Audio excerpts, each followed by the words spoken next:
దీన్ని బయోమాస్ అంటారు. ఇది బ్యాసిల్లస్ సబ్టిలిస్ అనేటువంటి bacteria.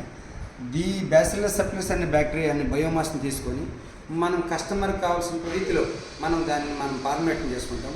20 billion, 30 billion, 50 billion, 100 billion, 200 billion వరకు మనం చేసుకోవచ్చు. ఈ వచ్చినటువంటి బయోమాస్ని మనం లైఫ్లైజేషన్ మెథడ్లో మనం కాన్సన్ట్రేటెడ్ తయారు చేసుకుని దాన్ని డెక్స్ట్రోజ్ కానీ, మాల్టోడెక్స్ట్రిన్ కానీ, స్టార్చ్ బేస్ కానీ మొదలగు ప్రీబయోటిక్స్లో మనం దాన్ని ఫార్మేట్ చేసి మన కస్టమర్కి ఇవ్వడం జరుగుతుంది. ఈ ఆక్వాకల్చరు, అగ్రికల్చరల్, పౌల్ట్రీ, వెటర్నరీలు బ్రహ్మాండంగా పనిచేస్తుంది. సో ఇది మనం పూర్తిగా గమనించినట్టు ఈ పైన మెటబలైట్స్ కూడా మనం వేస్ట్ చేయమండి. ఈ మెటబలైట్ని కూడా మనం యూజ్ చేసుకుంటాం. ఇది యాక్చువల్గా ఎన్విరాన్మెంటల్ ఫ్రెండ్లీగా మనం దీన్ని డెవలప్ చేస్తాం.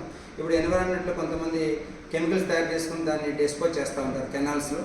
ఆ కెనాల్స్లో కలిసి, చెరువుల్లో కలిసి మన పిల్లలకు కావచ్చు, లేదంటే మన పశువులు తాగడం వల్ల చాలా హానికరం. ఏదైతే హెవీ మెటల్స్ అంటే కాడ్మియం కావచ్చు, మెర్క్యూరీ కావచ్చు, ఆర్సెనిక్ కావచ్చు, ఇలాంటి హెవీ మూలకాలని ఈ బ్యాక్టీరియా తన సెల్వల్లోకి తీసేసుకొని మొత్తం డీకంపోజ్ చేసే దానికి చాలా అవకాశాలు ఉంటాయి.